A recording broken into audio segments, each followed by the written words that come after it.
Hai, saya adalah Director Ima. Hari ni Ima nak share tentang macam mana Ima bersihkan bahagian mata.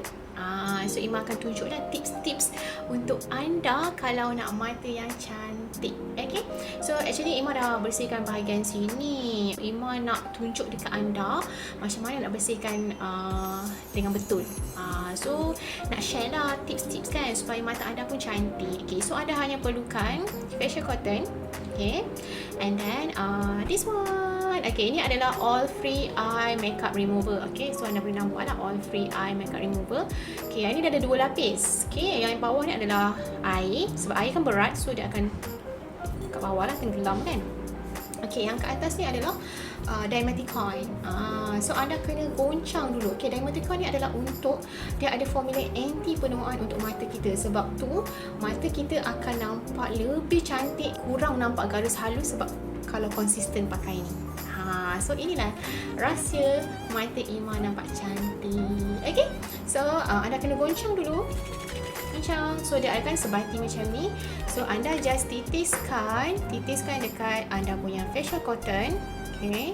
So just letaklah, titiskan 3-4 titis macam tu kan. So anda just tekapkan dekat bahagian mata 10 hingga 15 saat.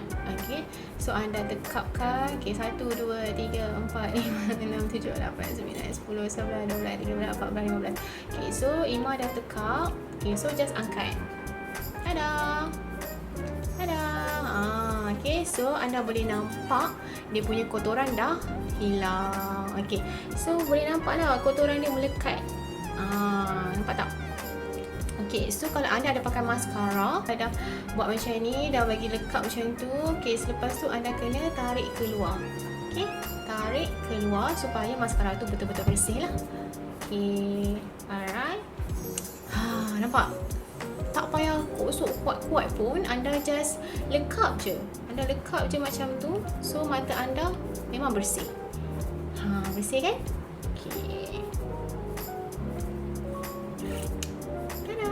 So sangat mudah.